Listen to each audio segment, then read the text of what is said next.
But there are some things I can sort of just breeze over. I put more material in there, not knowing whether it would sort of lag and I'd have to like fill up airtime. Uh, but it's a big enough group with a controversial enough topic that I won't try to stretch it out. You've got a couple of senior high school students. Okay. The high school that is adjacent. Sí, sí, sí, sí. ¿Qué pasó? Es música y inmediatamente tiras llamada.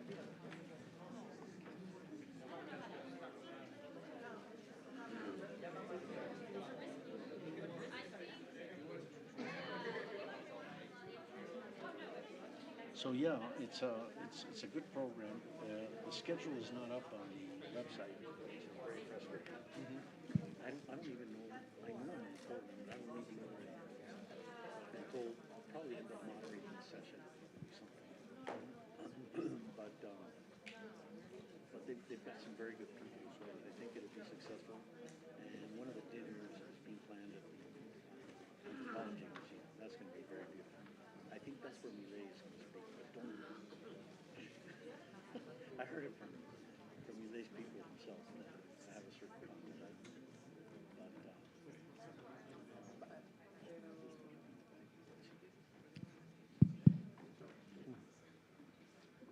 ¿Qué tal? Muy buenos días a todos ustedes. Gracias por estar aquí en esta Masterclass sobre Trump 2.0. Es el tema que se está hablando, que está en todos los rincones de nuestra cultura hoy en día: impuestos, aranceles y comercio, Trump, Tariffs and Trade. Y bueno, qué mejor momento de abordar este tema a la luz de los acontecimientos en las últimas 48, 72 horas, y no tan solo para hablar del momento, sino para entender bien las implicaciones de lo que son los aranceles, de si son buenos, de si son malos, de lo que puede suceder por el lado de los impuestos y sobre todo lo que podemos esperar de la administración de Donald Trump, de la nueva administración de Donald Trump en los Estados Unidos. Nos acompaña aquí un amigo de la casa, el doctor Dan Mitchell. Dan, thank you so much for being back here at Universidad de la Libertad. Dan nos visitó en octubre del año pasado dando una serie de clases y de fireside chats, así como una entrevista que pueden ver en el programa Inconformes del doctor Jorge Díaz Cuervo. Está aquí con nosotros. Doctor, muchas gracias por acompañarnos esta mañana también. Quiero mencionar, I want to mention, Dan, we have students from Humanity, from the high school right next door to the university. Bienvenidos todos los chicos de Humanity. Qué bueno que están con nosotros para escuchar a una de las grandes autoridades en materia impositiva, en materia de impuestos y de política fiscal en el mundo, el doctor Dan Mitchell. Dan es presidente del Center for Freedom and Prosperity en los Estados Unidos. Es Senior Fellow de un famoso instituto con el que colaboramos muchísimo aquí en la universidad, el Cato Institute en los Estados Unidos. Y bueno, pues yo creo que ya próximamente profesor adjunto aquí en la Universidad de la Libertad. Es un verdadero honor, un verdadero placer de tener a Dan con nosotros para abordar este tema tan importante. Él tiene una presentación de PowerPoint de aproximadamente 30-40 minutos. Él ya les explicará y después abrimos, ojalá, un diálogo de lo más nutrido y sabroso para beneficio de todos nosotros. Así que démosle la bienvenida a Dan Mitchell con un aplauso. Thank you, Dan. Do you have a microphone? Thank you, Roberto. I have no idea if that was a nice introduction or not. I'm guessing yes. I do need to learn Spanish because with what's happening in the U.S. and what Milei is doing in Argentina, I need to defect and go down there.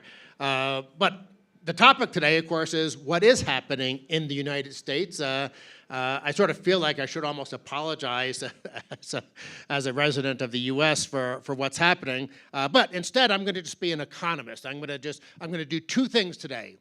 I'm going to describe what Trump is doing, and sometimes I'm just guessing because it's very difficult to predict with Trump, but then I'm also going to weave in some economics and some analysis and try to explain what I think is good and bad about what might be happening. And I'll start by just reminding myself and you that we're going to talk about fiscal policy and trade policy, but there are lots of things that determine a country's prosperity. Monetary policy, trade policy, of course, regulatory policy, rule of law, and fiscal policy. You look at those 5 things, as I already said, we're talking primarily about 2 of them. But I want to give a caveat because these issues bleed over. They blend together a little bit. So you might be doing something on trade, and let me give you an example. One of my former colleagues, Brian Riedel, during Trump's first term, when he was doing tariffs back then, and I don't know if you can read it from back there, but the Commerce Department has a list of over 425,000 requests that companies made for exemptions from Trump's first term tariffs, and more than 200,000 were granted. Now, that to me is not trade anymore. That's industrial policy, or maybe it's rule of law or regulation. So you wound up creating this sort of incredible feeding frenzy for special interest lobbyists.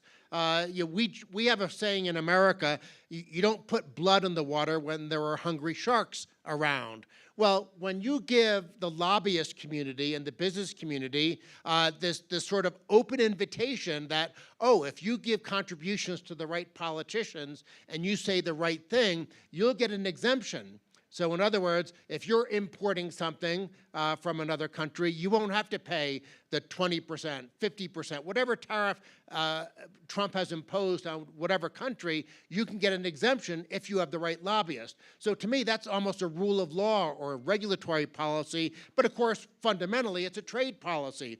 And also, I'm going to be talking fiscal policy and Trump's tax plans and things like that. Well, look at how many pages. We started with only 400 pages of tax law, and now we have about close to 80,000. Now, is that tax policy, or is it some sort of corrupt special loopholes for the friends of politicians? So to me, it also becomes a rule of law and industrial policy issue. And let me give you one example. On the IRS website, I went there just last night. You click on forms, instructions, and publications, and you have 2,958. 2,958 different forms and booklets and publications. Now, some of them are simply the same publication in different languages, so it's not like we actually have almost 3,000 separate forms, but there's no question that our Internal Revenue Code, it's not just about taxes. It's about industrial policy, favoritism, in effect doing regulation through the tax code. So I'm talking about trade and I'm talking about fiscal policy, but it's really so much broader than that. Now, since I am talking about fiscal policy, I do want to remind us of one very important thing. Spending is tax. The amount the government is spending dictates how many resources are being diverted from the productive sector of the economy. Now, you may have tax-financed government spending. That's kind of obvious. That is a tax. But what if you have debt-financed government spending? Well, what is debt? Government debt is just a promise of future taxes. Then, of course, we also have central bank finance government spending. Inflation, that's probably of all the bad ways to finance government spending, that might very well be the worst. And that's sort of an indirect tax because it steals part of the value of your money. But all 3 ways that governments use to finance their budgets are going to have these negative effects in terms of taxes. But I'm sure that most people here are primarily interested in the trade issue. So I'm going to go ahead and I'll talk more about fiscal policy. I want to get these sort of basic principles out first on the fiscal policy, but I'm going to talk about trade policy first. Trump proudly says that he is tariff man. And he did do damage with tariffs in his first term. And he's, of course, threatening even more in the second term. And we've seen just over the weekend the trade brinksmanship that he engaged in with Canada and Mexico. And of course, he also imposed and is threatening to impose tariffs on China and the European Union. And I can't really say anything nice, that there's no way of spinning it other than that Trump simply does not understand trade. He thinks a trade deficit means he is losing, or that America, the United States, is losing, and therefore he has to do something about it. My view on this has always been, well, every week in America, I have a trade deficit with my local grocery store. I'm always going up. I'm buying my Diet Coke from them. I'm buying my hamburgers. I'm buying all the the American things that we love to eat and drink. My local grocery store has never bought anything from me. So I have a giant trade deficit with my grocery store. Am I losing? Of course not. I benefit. I'm engaging in voluntary exchange, and by definition, I would not be buying my hamburgers and my Diet Coke if I wasn't benefiting. I give the grocery store little green pieces of paper, or actually little pieces of plastic now, since everything is done with credit cards and things like that. So I give a little piece of plastic, and I get these things that I like to eat and drink. And I have a giant trade deficit. It's not bad for me. Likewise, the Center for Freedom and Prosperity, where I work, they're always giving me money, not nearly as much as I want, but they're giving me money. And yeah, I write papers, I give speeches, I meet with policymakers, but I never buy things from the Center for Freedom and Prosperity. So I guess the point I'm trying to make is that trade deficits don't matter. And I want to give an example. Mark Perry, an economist at the American Enterprise Institute, put together this Venn diagram, and he does this all the time. This is sort of one of his signature moves in terms of being an economist working in public policy. The reason he put this together is, you may remember a week or so ago, I mean, it already seems like Trump's been president for 5 years, but it's only been a couple of weeks. About a week ago, Trump had this big thing about how he's going to welcome $500 billion, maybe $1 trillion of investment from the Middle East and elsewhere to finance artificial intelligence research and development in the United States. Okay, that's fine, but what he doesn't understand is that when you have foreign investment coming into the United States, in other words, if foreigners have dollars and those foreigners use their dollars to invest in the United States, guess what? They're not using those dollars to buy goods and services from the United States. And why is Trump being intellectually inconsistent? Let me show you this next slide. As an accounting identity, the flip side of a trade deficit is a capital surplus. Now let's think about this logically. I buy something from overseas. That person overseas now has dollars. There are two things that foreigner can do with those dollars. That foreigner can buy goods and services from the United States, or that foreigner can invest those dollars in the United States. And what we see here is that, by and large, foreigners, at least on the margin, they like investing in the United States. Now, I think that's a good thing. I think that's a sign of strength. If foreigners who have dollars decide, I want to invest in the U.S., isn't that a sign of strength? Do people want to invest where they're going to lose money? No. Do they want to invest where the economy's bad? No. They want to invest where they think they're going to build wealth and earn profits and generate interest and dividends and things like that. But what Trump doesn't understand is that this foreign investment surplus is the flip side of a trade deficit. Now, Trump seems to think, based on what he was doing just a week ago, he seems to think that you can have a foreign investment surplus and a trade surplus at the same time. You can't. It is literally impossible, because this is an accounting identity. Now, of course, logically, neither one of those two things matter. What you want in your economy is people in the private sector making millions of individual decisions on the basis of where do they want to buy goods and services and where do they want to invest their money. And it turns out, okay, in the U.S. historically, foreigners like investing. They also, we're one of the biggest exporters in the world, so we also, of course, have lots of foreigners buying goods and services, but in the aggregate, they tend to invest some of those dollars that they earn. Trump, I don't think, understands this at all.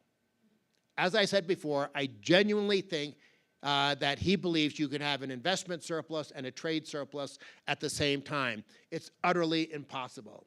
And I don't think anyone is capable of changing his mind, because he is, years ago, back in 2017 when he was first president, I was giving some speeches in New Zealand, and I said on a TV program, I said that Trump is like your uncle at a holiday dinner. He has lots of strong opinions, but he doesn't really know what he's talking about. Now, that doesn't make him a bad person. It doesn't make your uncle a bad person, but it's very unusual to have that kind of person as president of the United States. And so Trump has these strong opinions. Some of them I agree with, many of them I disagree with, but on trade, he doesn't know what he's talking about. And let me give you another example. He thinks that manufacturing in the United States has been destroyed by trade.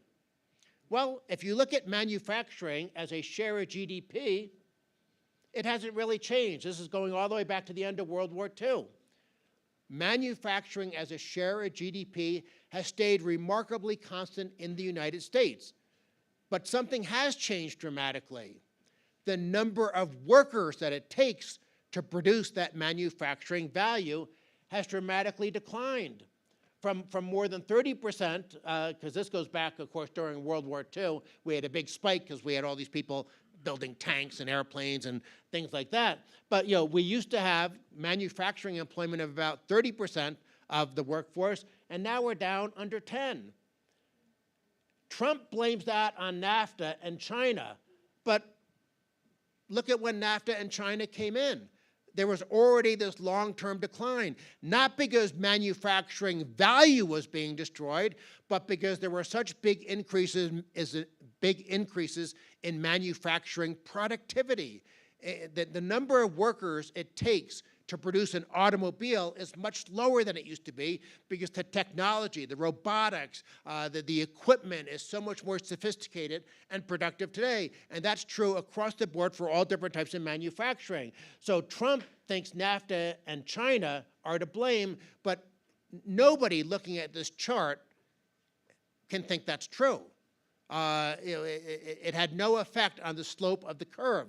But again, politicians sometimes they're just genuinely not smart, and sometimes they're just being demagogic. I mean, as a politician, you might understand this chart, but when you're going out and giving a speech in a town that has a factory that's lost workers, you're probably going to just demagogue and say, oh, it's the fault of China, it's the fault of NAFTA, even though you know that's not true, because politicians care about what more than anything else? They care about winning their elections, and sometimes that means they have to say things that are dishonest. They don't have to, but they think they have to.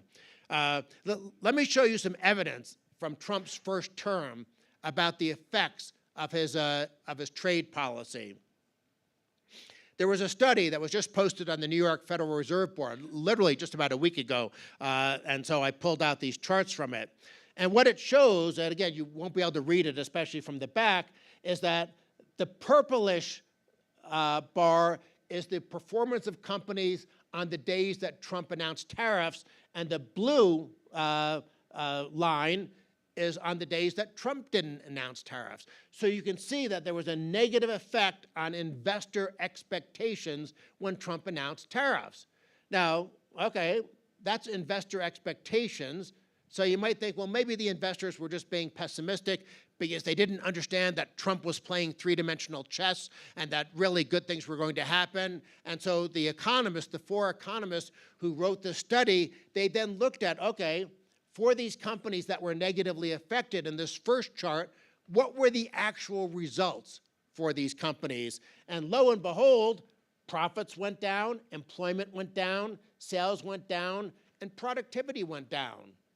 So pretty much everything that trade theory would tell you, I assume some of you have learned about comparative advantage and things like that, but you don't even have to have learned those things. Here's what I say when I'm speaking to American audiences. Is it good that we have free trade between Texas and California? Is it good that we have free trade between Illinois and New York and between New Jersey and Nebraska? Well, of course it's good. And we know that with that free trade, that sometimes over time factories will be more likely and headquarters will be more likely to be in different parts of the country. But we understand that inside America's border, that this trade has been good for us. So why does trade suddenly become bad simply because you draw a line on a map and instead of being state borders, it's now national borders? Logically, you always want to have private decision makers, private investors, private businesses, private consumers. You want them making the decisions about what is the best way of allocating their money. You'll get more economic efficiency, greater economic output. You want pluses. You don't want minuses when you're looking at profits, employment, sales, and productivity. And by and large, not having government interfere with private economic transactions is the best way of ensuring that you're going to have pluses, not minuses. But again, because countries have different trade policies, you wind up with some unfortunate policies. Now, one of the best economists in history when looking at trade was back in the 1840s, 1850s, Frederick Bastiat in France. And he said something that, the English wording is a little stilted, and so maybe it's sometimes hard even for a native English speaker to understand it. But I think it should be, if you think about it slowly, trade protection accumulates upon a single point the good which it affects, while the evil inflicted is infused throughout the mass. The one strikes the eye at a first glance, while the other becomes perceptible only to close investigation. And what Bastiat is really saying there is that it's very easy with protectionism to see who wins. Oh, look, this factory making tires, it's still there. It's still employing people. As a matter of fact, after we put on the trade tax, they hired more people. It's very easy to see the winners from protectionism.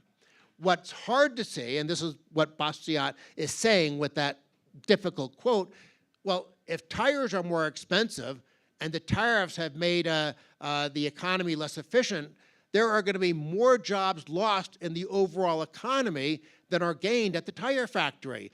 But we can't identify those jobs. We can identify, oh, tire prices are now 20% higher, but we don't know what that did to automobile manufacturing and sales employment. We don't know what that did because more people, more money was having to be consumed buying tires. People had less to spend on everything else.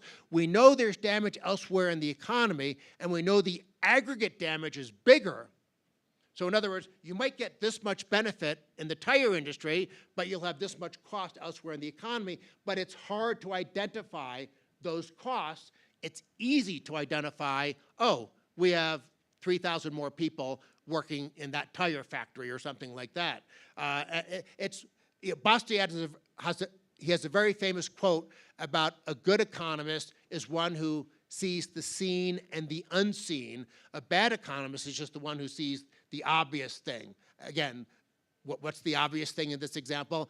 The more workers working at the tire factory, but Bastiat is saying you have to look at the bigger negative effect. I want to show you a chart that I share with American audiences. If you look at economic freedom of the world from the Fraser Institute, they measure, remember at the beginning I had that slide with the 5 major policies, trade policy, regulatory policy, so on and so forth. Well, you can look at the Fraser Institute's economic freedom of the world and look at the country that have the worst scores for trade and which countries are the most free trade. And you can see on the right are the most free trade jurisdictions in the world. As of 2 years ago, I think I did this. And these are the most protectionist nations in the world. What's the difference between the two? Well, the average per capita GDP of the protectionist countries is only $3,200. The average per capita GDP of the free trade nations is more than $46,000. Now, I want to be fair. There are lots of reasons why the countries on the right have higher per capita GDP. They have lower taxes, smaller government, better rule of law. So anytime you're looking at economic variables, you want to keep in mind that there are probably a lot of things that are going into producing a certain number. But is there any doubt that the protectionism is having a negative effect on these countries, and the free trade on the countries on the right is helping them grow faster? Now, in the US, under Trump, we do have this sort of burgeoning group of people who are trying to justify and rationalize, oh, well, we can't really have pure free trade. And I want to address some of these issues. The potential exceptions to free trade orthodoxy. Maybe to some extent there's some legitimacy here. For instance, the very first thing that I have on the list, this comes up all the time when people are talking about trade with China. Well, maybe China's our enemy, so maybe we shouldn't be selling them very advanced computer technology. And obviously you don't want to sell them advanced fighter jets and stuff like that. So if you have a country that's a potential geopolitical adversary, I mean, think about, should England have had free trade with Germany in 1935? Well, with the benefit of hindsight, we maybe that was not the right idea. So when you're talking about foreign policy and potential geopolitical conflict, okay, maybe there are exceptions to free trade orthodoxy. And then, of course, here's another example that comes up with China all the time. China does subsidize their domestic producers. They have a very corrupt system of industrial policy. And then the question becomes, okay, what should the United States, or for that matter, Mexico or any other country do? If China's going to subsidize their AI sector or their automobile sector, they're doing this extensively with electric vehicles and stuff like that, do you just sort of say, okay, well, if China wants to subsidize foreign consumption, is that a bad thing? And economists like Milton Friedman, a great economist, said, look, if other countries want to subsidize our consumers, we should say thank you very much. Well, that's certainly, yes, a possible response, but if by subsidizing their AI and subsidizing their electric vehicles, they're causing a distortion in the world economy, and maybe you want to use the WTO or something like that to try to penalize China for causing that distortion in the world economy. It's an open question where pro-free trade people are on both sides of how you respond to another country subsidizing their exports. And then, of course, again, also related to China, all these things have come up in the last 10 years because there's been a big shift in the United States about how people perceive China.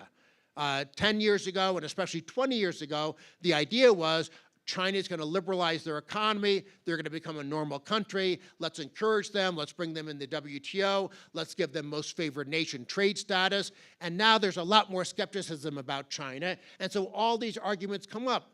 And to be honest, I don't know that we know the right answer, because in 1935, maybe Germany wasn't going to become the horrible country it became, but we don't know what's going to happen with China. We know what happened with Germany. We don't know what's going to happen with China. And so maybe you need an industrial base for defense manufacturing. I don't know, but these are the arguments that are coming up. But you know what? They're all specific to China, or maybe Russia also. And what I tell Republicans on Capitol Hill, because they're the ones I tend to deal with the most, is I say, look, okay, if you're going to make an argument that we have to have restrictive trade practices for these reasons with China, there's no reason to have those policies restricting trade with Mexico or with the European Union or with South Africa or with India. So in other words, if you're going to have some special restrictions on trade because of China, make sure those only apply to China and not to other countries around the world. Now, let me sort of wrap up the trade part of this discussion with some completely ill-informed speculation on my part, because I don't think anyone knows the answer to this. What does Trump really have in mind with Mexico? So he has this big announcement, I'm going to levy these tariffs, and then, of course, there are some behind-the-scenes negotiations, and both Mexico and Canada say, well, we're going to do X and Y, and Trump says, okay, I'm going to postpone everything for a month. Does he really intend to only postpone things for a month? Is he intending on rolling out the tariffs again and threatening to get some new concessions? Trump is, at least to me, unpredictable on these things. I think he is a genuine protectionist, but I also think what he mostly wants is to be seen as winning. So if he's able to go to the media and say, oh, look what I made Mexico do, they agreed to X, and look what I made Canada do, they agreed with Y, it might be utterly irrelevant things that they're agreeing to. It might be big things they're agreeing to. I don't know whether Mexico has bad trade policy. I know Canada has very bad dairy industry subsidies and trade restrictions. So if Trump was able to get Canada to liberalize their dairy industry, okay, that's good. Trump actually used the threat of protectionism to get something good to happen. Mostly, I think he just wants something that he can claim as a victory, because for Trump, public perception is everything. He wants to be seen as winning, and if Mexico or Canada, or for that matter, China or the European Union, if they agree to something and he can go out to the press and say, look at me, I'm a tough guy, I got them to do something. But then again, maybe 6 months from now, we're going to be in the middle of a massive trade war with 25, 50% tariffs. And one thing I should have explained, by the way, is under U.S. trade law, Congress has ceded. Damas y caballeros, su atención por favor. Una alarma se ha activado. Estamos investigando la causa. Por favor, mantengan la calma y permanezcan cerca de los parlantes de evacuación para más instrucciones. Ladies and gentlemen, your attention please. An alarm has been activated. We are investigating the cause. Please remain calm and stand by near the speakers for further instructions. Damas y caballeros,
I guess we're ready to start again.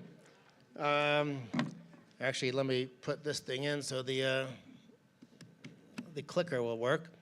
I was actually just finishing up the portion on trade, and I was speculating, well, what's Trump going to do? And admitting that I have no idea. I know he's a protectionist.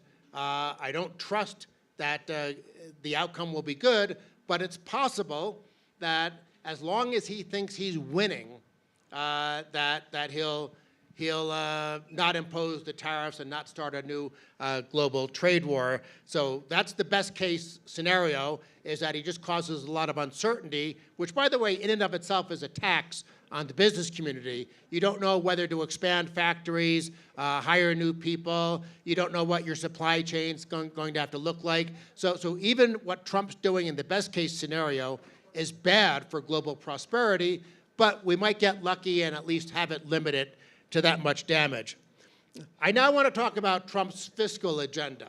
Now, this might be more American specific, but because a lot of countries sometimes will take the lead from the United States, I think it's important geopolitically. And also, I'm going to have a relatively pessimistic view about what might happen with rising levels of debt, with the Federal Reserve under pressure for higher interest rates. I mean, it's distinctly possible that there will be a major financial market hiccup, a major correction.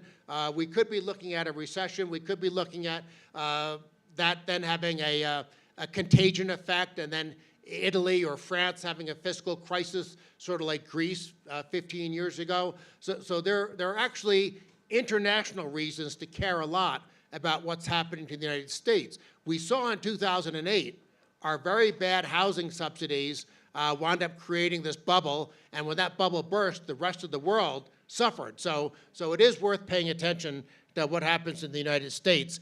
But let's go ahead and summarize Trump's fiscal agenda. Well, back in 2016, I don't know if you remember this, but he said we would pay off our national debt in just 8 years. Well, we now have national debt that's more than twice as high as it was. Now, I've been critical about Trump's trade policy. His tax agenda has been pretty good.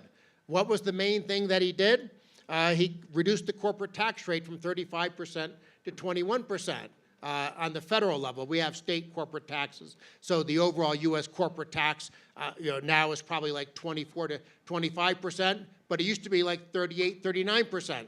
So we actually did something very good and very necessary to lower the U.S. corporate tax rate, because the U.S. was really becoming uncompetitive. We had the highest corporate tax rate in the developed world. And in a globalized economy, even though, of course, Trump's trying to ruin the globalized part, but in a globalized economy, if you have very bad policies for your business sector, guess what? You're going to have jobs and investment go other places. So that was a very good thing Trump did. And he also curtailed the state and local tax deduction. If you don't remember that slide I showed with like 80,000 pages of tax law, which of course by itself seems very corrupt and seems like the government's trying to do industrial policy through the tax code. Well, one of the worst deductions in our tax system was for state and local taxes, which in effect was a subsidy for uncompetitive high tax states like California and New York. So his tax agenda was pretty good. But what's the other side of the fiscal equation? You have the tax side, you have the spending side. And on the spending side, Trump did not have a good track record. As a matter of fact, I calculated the numbers for all recent presidents. What happened to domestic spending? So I wasn't counting net interest, which is genuinely uncontrollable, and I wasn't counting defense, because your defense spending rises and falls depending on 9/11 happens or something like that. So just domestic spending, core social welfare state spending by presidents. Reagan was by far the best. Clinton was the second best. But Clinton, Carter, and Obama, 3 Democrats, all did a better job than Trump. And by the way, these numbers only go through 2019. I didn't count 2020 when we had all that trillions of dollars of pandemic-related spending, because all right, that's a one-time emergency, and it would make Trump look much worse, but I decided not to count that because I want to make sure I'm being as fair as possible. But even if you're being as fair as possible, Trump was a big spender.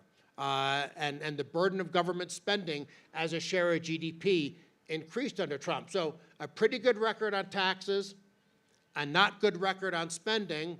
Well, if you're cutting taxes and you're raising spending, what else is happening in fiscal policy? Your deficits and debt are going up, which of course is, as you can see, as my presentation continues, I do worry that might be setting the stage for a fiscal crisis in the future in America. But let's sort of focus on the second term now. We sort of looked at what he did in his first term.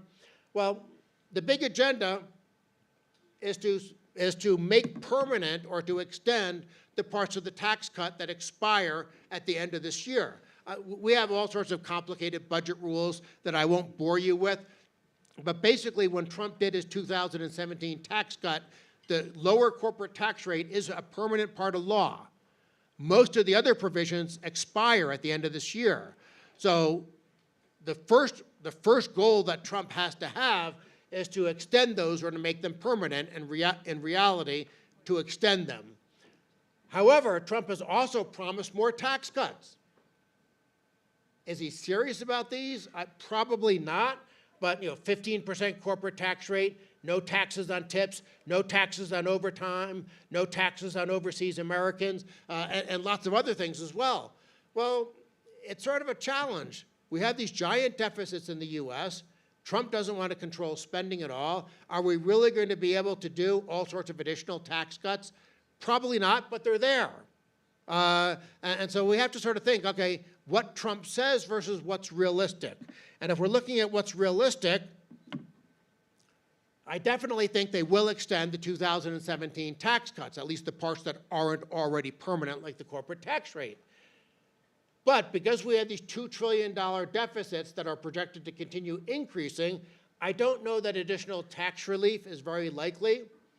And if they do decide to get serious about additional tax cuts, they probably have to come up with some offsetting revenue increases. What will that be? Would it be a value-added tax or something like that? Some people have said, well, if Trump does big global trade taxes, those could be an offset. So this is an area where there's a lot of uncertainty. As we sort of continue through the years, and Republicans control Congress, but they have a very, very tiny majority in the House of Representatives, and under our system, this is not like a parliamentary system. Every politician in the United States is an independent actor. They get elected independently of everyone else. So if you're a Republican member from some district and you think it's in your political interest to say no to whatever Trump is proposing, you can do that. And so just because Republicans control Congress, because the margin is so narrow, all it takes is 3 defectors and Trump can't get his agenda through. And that means that these individual members of Congress have a lot of negotiating power, and I suspect that they're going to use it for different reasons. Some of them will use it for good reasons, some of them will use it for bad reasons, but it really complicates, it not only complicates this, the easy part, but it definitely complicates these things as well. So I don't think anybody can make a logical prediction right now, or a safe prediction right now, about what's going to happen with Trump's tax agenda moving forward. Now, the tax agenda is something I sort of like. What about the spending agenda that Trump has? Well, we do have Elon Musk and this Department of Government Efficiency, which isn't actually a government department. It's sort of a private sector body, but it's not really a private sector body because Elon Musk and some of his people have sort of been given this sort of quasi-government status so they can actually go in to departments and dig through numbers and dig through computer systems and try to find out how the government is wasting money in different ways. So I like having this Department of Government Efficiency. I like having Elon Musk and some of his whiz kids going through and trying to expose waste and silly regulations and things like that. So I think we'll get a lot of good information. But there's a big difference between getting good information about things that should be cut and actually having a very narrowly divided Congress make those cuts. especially given Trump's track record of not actually caring about controlling government spending. I mean, I focused on domestic spending in that previous slide. Well, of course, he also increased defense spending as well, and he wants to increase defense spending in his second term. So there's not a lot of reasons, even though there should be. I mean, we have a major problem with government being too big in the United States, but I just don't think Trump is serious about addressing it. And what really worries me a lot is that Trump has preemptively surrendered on entitlement spending. Just to give you some background, we have three types of spending in our budget in America. The net interest on the debt, which is truly uncontrollable unless you want to default, and presumably nobody wants to do that. Then you have discretionary spending, which is the spending that is approved every year, the appropriations, discretionary, whatever term you want to use for it. That's about 20% of the budget. Net interest is maybe, actually now closer to 10% of the budget because we have so much debt. The vast majority of the federal budget is entitlement programs. And entitlement programs, if you want to be wonky, in the laws that create entitlement programs, they say the spending is permanently appropriated. So it's not spending that you decide every year. It basically says that every 65-year-old person in the country gets Medicare, which is our health care entitlement for old people. Every old person in the country gets Social Security, which gives them old age benefits depending on their earnings history. Then we have health care spending for poor people, Medicaid. We have food stamp spending we have dozens and dozens of these entitlement programs, but the big ones are Social Security and Medicare for old people, and then we have the entitlement programs for poor people, Medicaid, food stamps, and others. And Trump has already said he doesn't want to touch the entitlement programs for old people. Now, but that's like 50% of the budget. So a huge chunk of the budget, Trump is already, and by the way, the parts of the budget that are growing the fastest in the future, because of course baby boomers like me are retiring. So we have a giant fiscal problem, and Trump is basically saying that the thing that is causing the problem, we're going to ignore and pretend it doesn't exist. So what is the likelihood of solving the long-run budget problems in Washington? It's very low. Now, you can maybe cut some of the entitlement programs for poor people, and we should.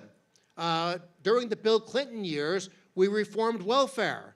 We saved money for taxpayers, but we also reduced poverty and reduced child poverty, because instead of trapping people in government dependency, the welfare programs were sort of kicked down to the state level, and then states had an incentive to actually get people in the labor force. So it was good for poor people and good for taxpayers.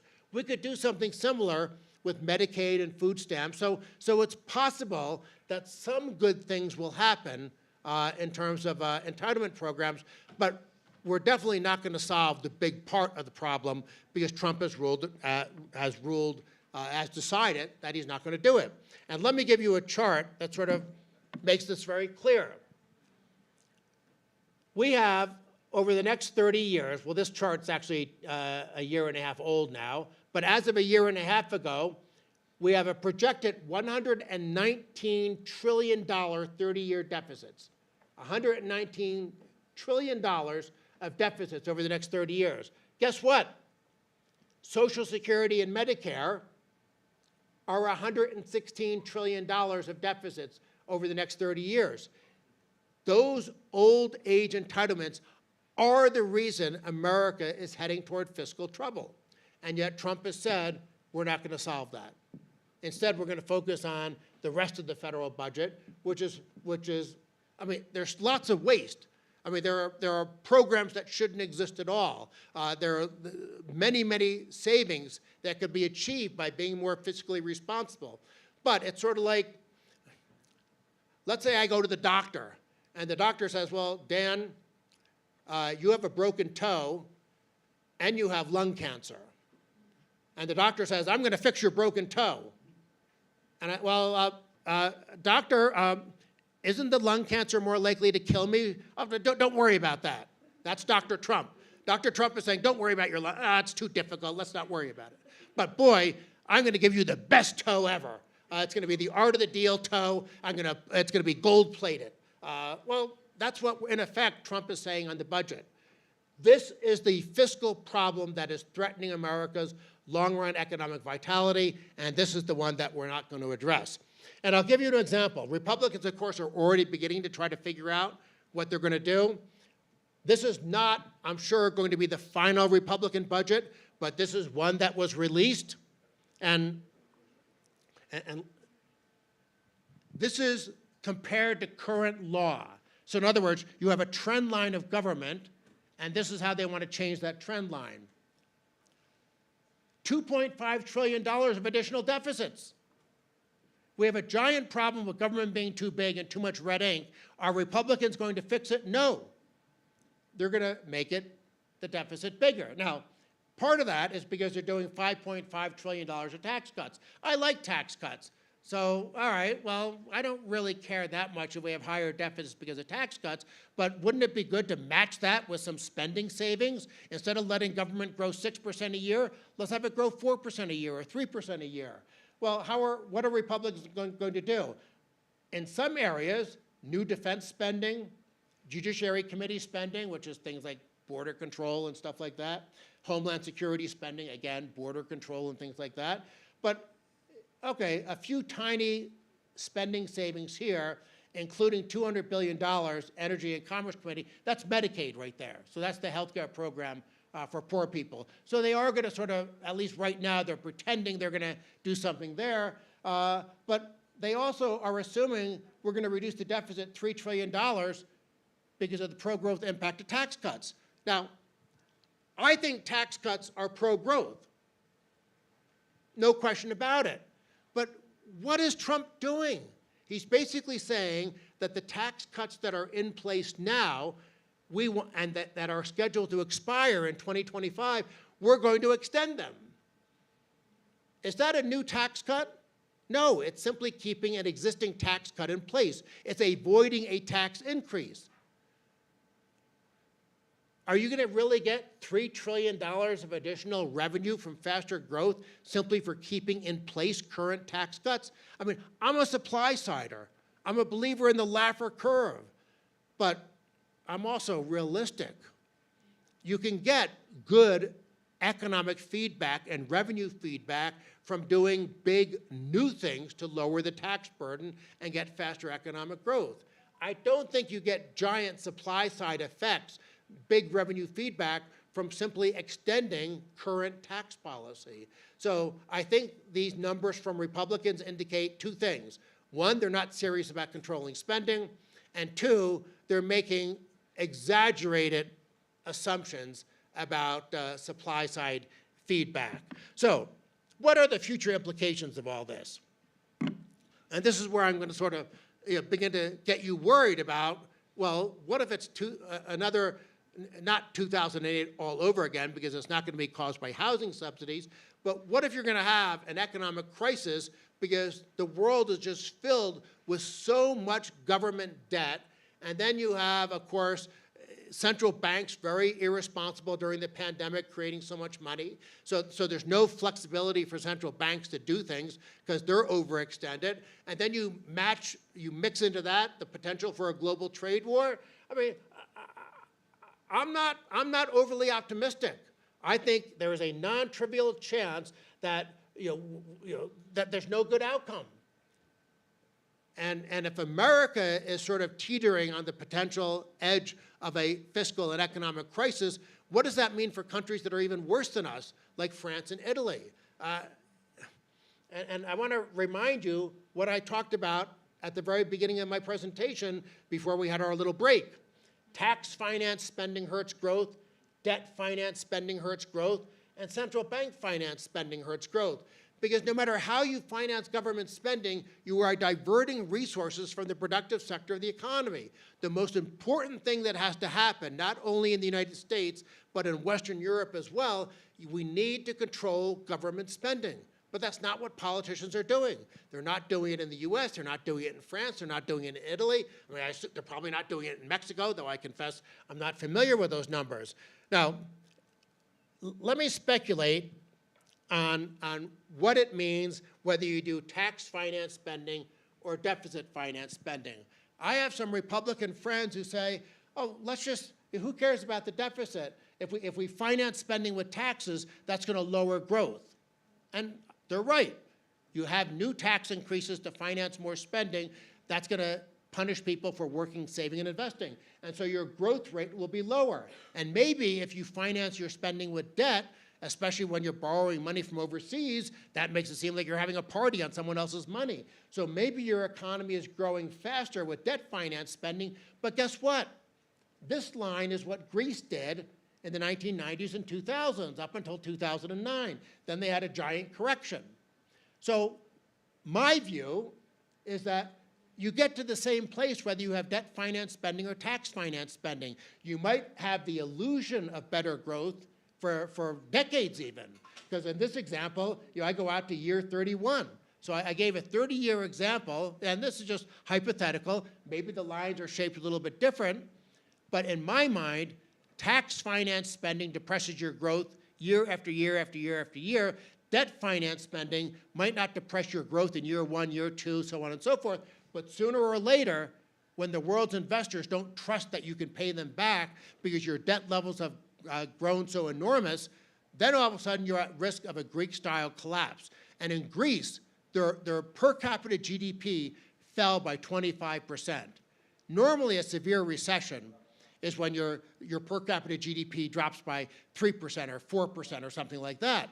So you're talking potentially cataclysmic, horrible economic news if you keep kicking the can down the road, you keep spending and spending and issuing more and more debt, and then you wind up with some sort of horrible economic crisis. Now, I mentioned the Laffer curve when I was talking about Republicans. Let's go back to this slide.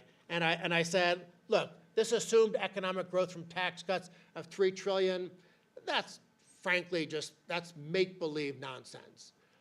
It's sort of like Trump in 2016 when he said he was going to pay off the national debt in 8 years, and it doubled instead of going down. So Republicans say, well, not just Republicans, because Democrats, of course, say equally stupid things, sometimes even in some cases more stupid things. But I do want to point out that I'm not criticizing the idea of a Laffer curve and revenue feedback from good tax policy. And I want to show you an example. Let's actually just shift right away to the curve. What is the principle of the Laffer curve? How much revenue did you collect at a 0% tax rate? None, right? 0% tax rate, zero revenue. How much revenue did you collect at a 100% tax rate? I assume zero. If the government's literally going to steal every penny that you make, are you going to bother making any? No. Now, maybe there are some genetic communists out there, so maybe it's not quite zero, but revenue will be very low. And by the way, every single economist in the world, even Paul Krugman, agree there's a Laffer curve. What they disagree on is the shape of the Laffer curve. If Thomas Piketty or Krugman or someone like that was here, they would draw the Laffer curve this way. And they would say the revenue maximizing point is like 70% tax rate. I drew it like, I don't know, what's that, 30% tax rate? But you know what? I don't care about that debate. Because never in my life have I woken up and said, I want to maximize revenue for politicians. I don't want to maximize revenue for politicians. I don't want to be at the revenue maximizing tax rate. I want to be at the growth maximizing tax rate, and that's where you finance a limited government providing genuine public goods. So whether the Laffer curve is shaped like this or whether it's shaped like I've drawn it, to me, that's irrelevant. But I will show you some evidence now suggesting that my Laffer curve is more accurate than Paul Krugman's Laffer curve. And actually, I want to be fair. I don't think I've ever seen Paul Krugman write an article where he says the revenue maximizing tax rate, but Piketty and Sayez and Zuckman, they all definitely say the revenue maximizing tax rate is over 70%. So I want to show you some data from the IRS Statistics of Income Bulletin. This is an annual publication from the IRS. You can actually go online and look at it yourself, because it breaks down by income class how many people there are in different tax brackets, how much income they reported to the government, and how much money the government collected. And in 1980, according to the IRS, there were about 117,000 rich people. This is defined by $200,000 a year or above. Those rich people reported $36 billion of income to the IRS, and the IRS got $19 billion of tax revenue. This was at a time when the top tax rate on the federal level was 70%. This is the tax rate that Zuckman and Piketty and Saez and other folks on the left say maximizes revenue. Now, this also happens to be the year Ronald Reagan won the race for the White House. And what did Ronald Reagan do over the next 8 years? As a result of the 1981 Economic Recovery Tax Act and the 1986 Tax Reform Act, he took the top tax rate of 70% and he brought it all the way down to 28%. And this is when I was first in Washington. And I remember all the politicians saying, oh, this is unfair, the Treasury will be starved of revenue, rich people won't pay enough. Well, we can test that, because you know what? Just like in 1980, in the Statistics of Income Bulletin, the IRS gave us data, we also have the same data from 1988. Now remember, Reagan took office with a 70% tax rate, and he lowered it down, the top tax rate, to 28%. In 1980, at that 70% tax rate, revenues were $19 billion. Does anybody want to guess, when Reagan reduced the top tax rate from 70% to 28%, does anybody want to guess how much revenue these rich people paid, the ones who were affected by these top tax rates? Did revenues drop proportionally to about $8.5 billion? Did they drop but maybe only to $15 billion? Did they stay the same? Or did they even go up? Well, it turns out, when you look at the 1988 Statistics of Income Bulletin, they paid 5 times as much revenue, because they reported 10 times as much income, and there were, what, about 5.5 times as many rich people. In other words, it is possible to have really big supply-side effects and to have revenue feedback from big, good changes in tax policy. So I am here to say that the Laffer curve is real. And by the way, what this shows is that I'm closer to being right than Piketty and Saez and Zuckman and all those people. But again, I don't even care about that, because I don't want to maximize revenue for government. But there's no question, by the way, if we go back here, you never want to be here, even if you're a left-winger. If you're a left-winger, why do you want higher taxes on the rich? You want higher taxes on the rich because you want the government to have more money to give people more benefits. But if your tax rates are up here and you're actually losing money, then let me put it this way. If you're a well-meaning left-winger, you don't want to be here because you might be punishing rich people, but you're not collecting more revenue for the government to take care of people, because that's presumably what good left-wingers want. They want the government to take care of people. Bad left-wingers, though, I think are motivated by hating the rich. And bad left-wingers will be happy to be here because their goal is not collecting more revenue to help poor people. Their goal seems to be, I hate rich people, I'm envious of them, I resent them, so I want to punish them, even if it means less money for the government. But the point is that there is a Laffer curve. We see it. What happened in the 1980s was an incredible experiment. The government got a lot more revenue. Why? Because at a 70% tax rate, you work hard, you take risks, the government's taking 70% of it. Whereas at a 28% tax rate, you keep the majority of it. So there's no reason to put your money in Panama or the Cayman Islands at a 28% tax rate. There is at a 70% tax rate. At a 70% tax rate, you're going to buy municipal bonds. Why? Because those are tax-free. But when the tax rate goes down to 28%, you're going to invest in the private sector instead. So what we learned under Ronald Reagan is that good tax policy can have profoundly large effects in terms of faster economic growth and revenue feedback from the government. But that is not what we're going to see under extending the Trump tax cuts. That's the only point I'm trying to make. Is it good to extend the Trump tax cuts? Yes, because it prevents a tax increase. But it's not going to be a $3 trillion revenue feedback. So Republicans are exaggerating. Why are they exaggerating? Because they're too chicken, they're too scared to actually control the growth of government spending. And at the end of the day, the most important thing for good fiscal policy is controlling the growth of government spending. Let me just go through a couple of other slides really quick because I only have 5 minutes. Just like there's a Laffer curve for revenue, there's what's called a Ron curve for spending.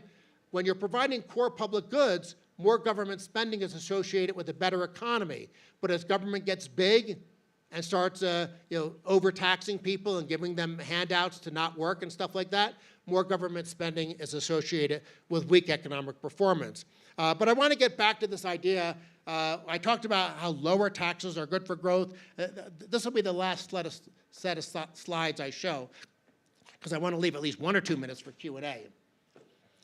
If you go back to the late 1960s, and I took a 5-year average so nobody could accuse me of just picking 1 year that happened to help me make my case. If you go back to the late 1960s, the tax burden as a share of GDP in Europe was about 29% of GDP. Now the tax burden in Europe is 45% of GDP. There has been a giant increase in taxes in Europe, in Western Europe specifically, over the last 50, 60 years. Now, why am I showing you this chart? Because if you go back to the late 1960s, this was government debt in Europe. It averaged about 45% of GDP. Now, politicians, when they did this giant increase of the tax burden over this close to 60-year period, politicians, I'm sure, were telling voters, we need to be fiscally responsible. We need to balance our budgets. We need to reduce government debt. So if they were telling the truth, as we sit here and we scratch our heads, what's going to happen?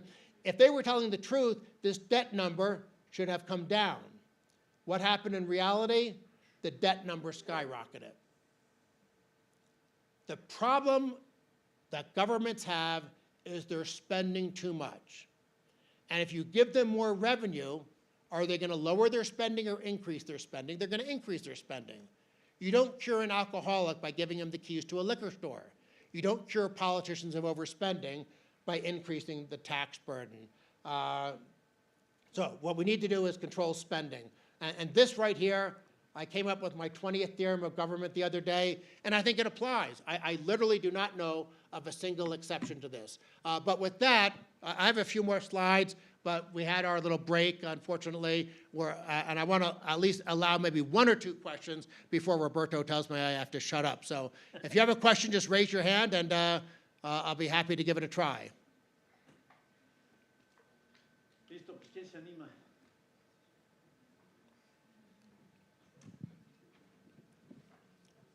Trump, trade, México, acá. Do we need to give a microphone?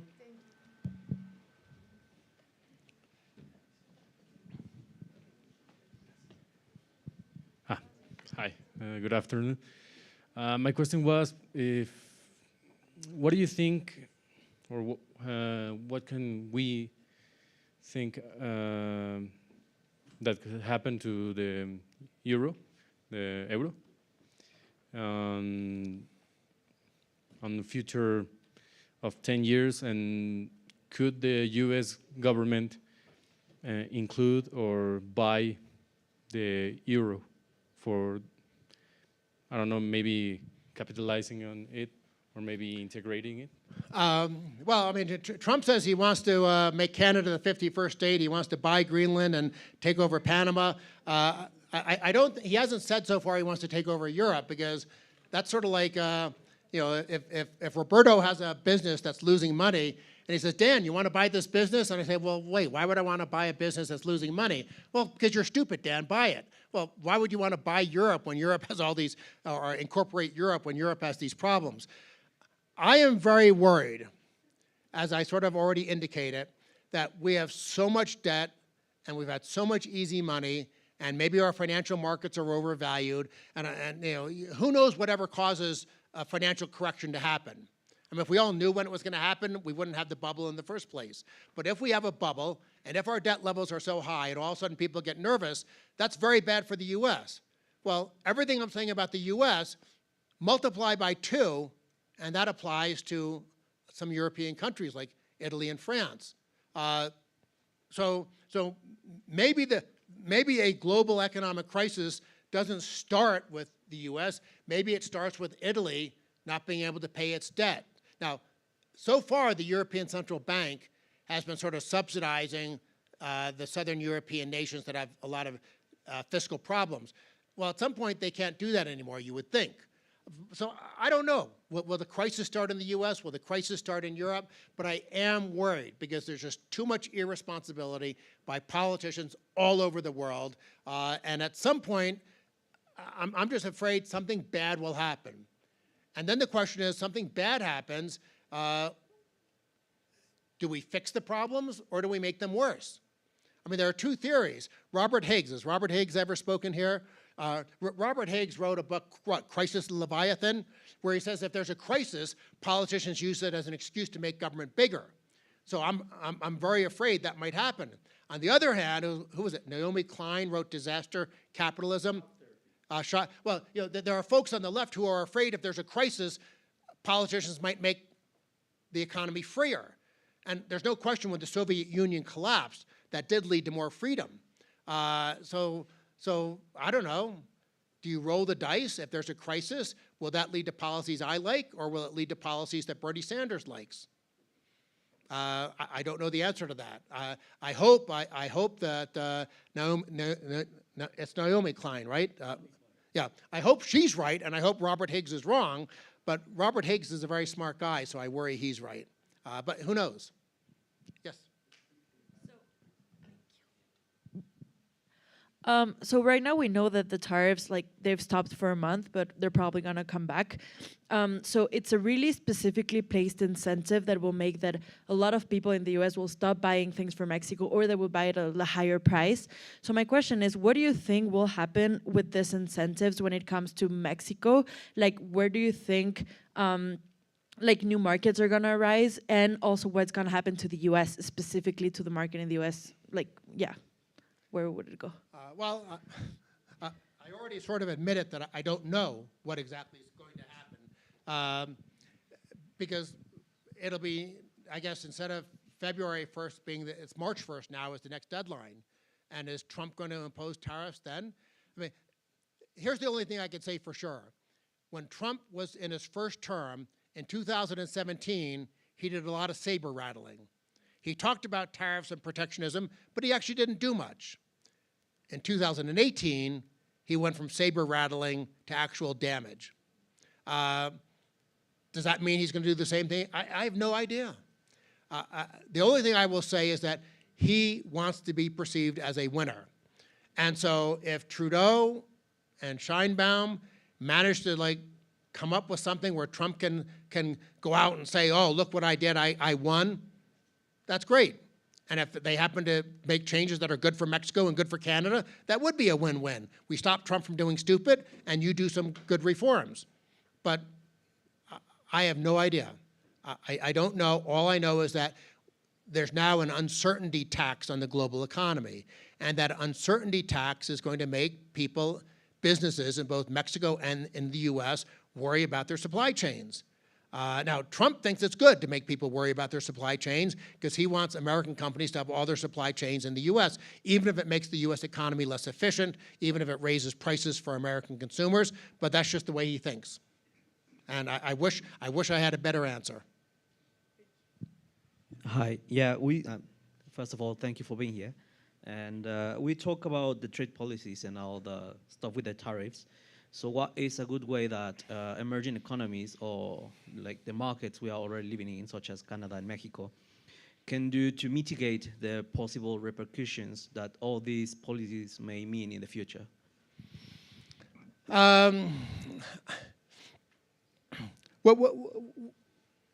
Is there anything like Mercosur for Mexico?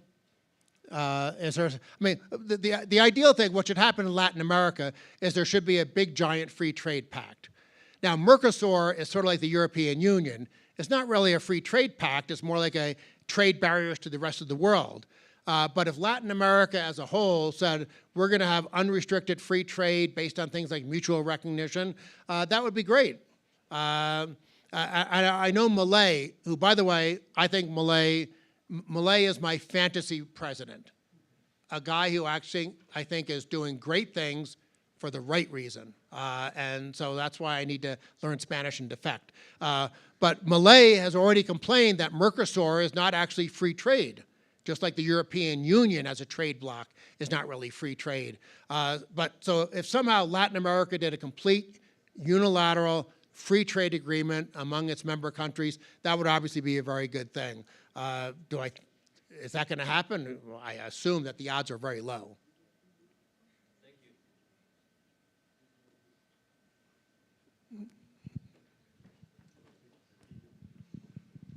During his campaign, Trump managed different numbers for the tariffs that he was considering. At some point, he was thinking about something like 50% for China. I was very surprised when he announced that the tariffs actually were going to be 10% for China and 25% for his neighbors. Wouldn't that make China more competitive and actually create a risk in terms of economic power for the United States? What's your take on that? How do you read it? That's a good question, because I've wondered the same thing myself.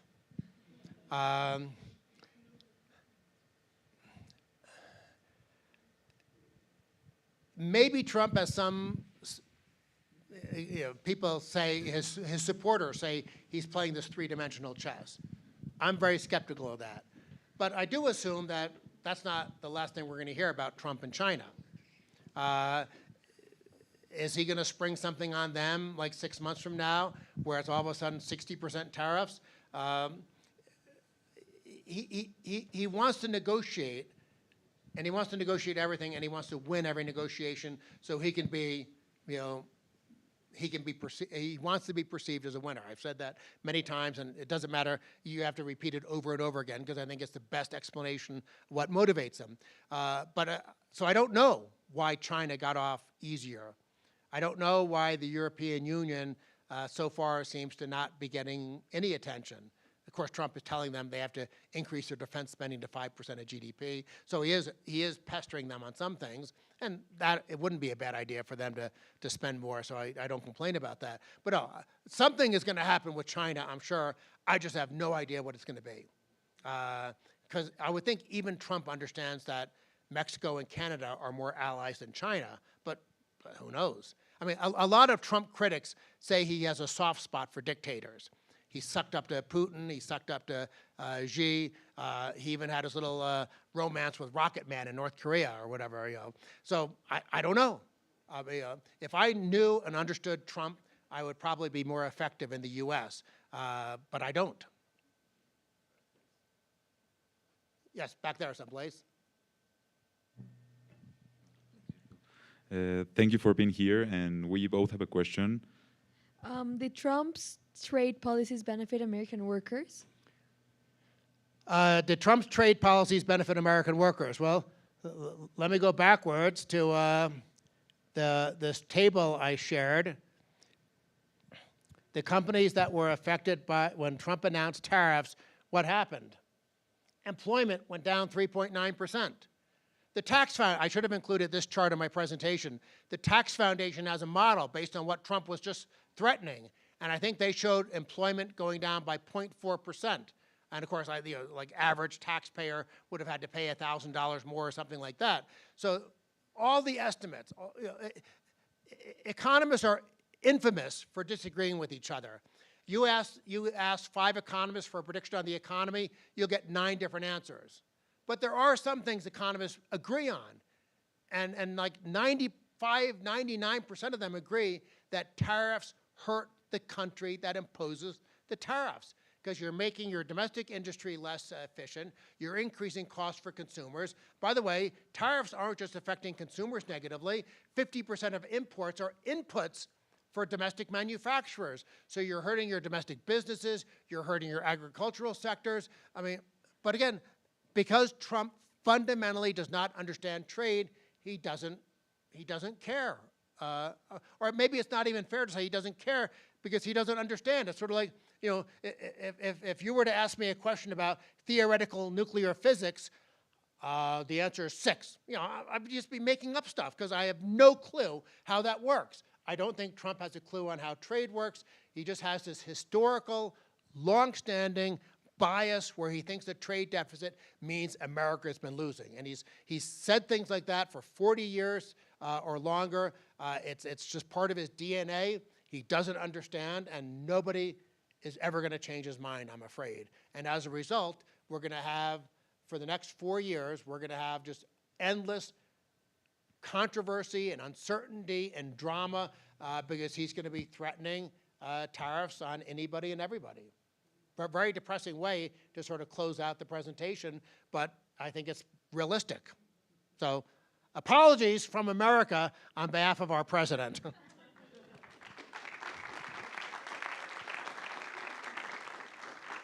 Thank you, Dan. That was great. Una forma de entender esa última pregunta es si vemos a México, Estados Unidos y Canadá como parte de un solo mercado, el mercado norteamericano, y tenemos una industria como la industria automotriz, digamos Ford. Ford tiene ya toda una cadena de suministro establecida desde Windsor, Canadá, en Detroit y en Hermosillo, Sonora. Y de ahí distribuye a todas partes de América Latina ya el producto terminado, que algunos pueden terminar en Detroit, otros pueden terminar aquí en la Ciudad de México. Si le ponemos un arancel, ¿qué le va a pasar a los trabajadores de Ford? Digamos, el arancel del 25%, pues le va a pegar durísimo a Hermosillo. Pero como está integrado Hermosillo con Detroit y en todo Estados Unidos y con Windsor, Canadá, pues le va a pegar también a Windsor, Canadá y le va a pegar a Estados Unidos también. Y 25% pues es simplemente elevar el costo 25%. ¿Qué hace una empresa cuando tiene costos más elevados? Pues tiene que recortar costos en otras áreas. Entonces, ¿qué le pasa al empleo? Pues se cae. Y esto es parte de la mentalidad que tenemos que, creo yo, fomentar para entender las ventajas y las bondades del libre comercio en América del Norte. Y ciertamente lo que nos ha compartido hoy el doctor Dan Mitchell con su presentación, que qué bueno que también abordó los temas de fiscal. Todo lo que habló de Estados Unidos también lo podemos ver aquí en México. En qué medida, si el gobierno necesita proteger, garantizar seguridad, educación y salud, pero se mete a hacer otras cosas, pues va a haber el Rand Curve del que hablaba, de un economista, un amigo nuestro, amigo de la casa también, Richard Rand. Empieza a haber un menor rendimiento en las cosas que verdaderamente debe hacer. Así que esto da para mucho diálogo. Muchas gracias por acudir el día de hoy. Va a haber varias de estas masterclasses.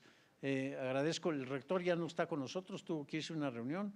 Como siempre, Irma Sanguines y su equipo, muchísimas gracias por hacer esto posible. Y muchas gracias a Dan Mitchell.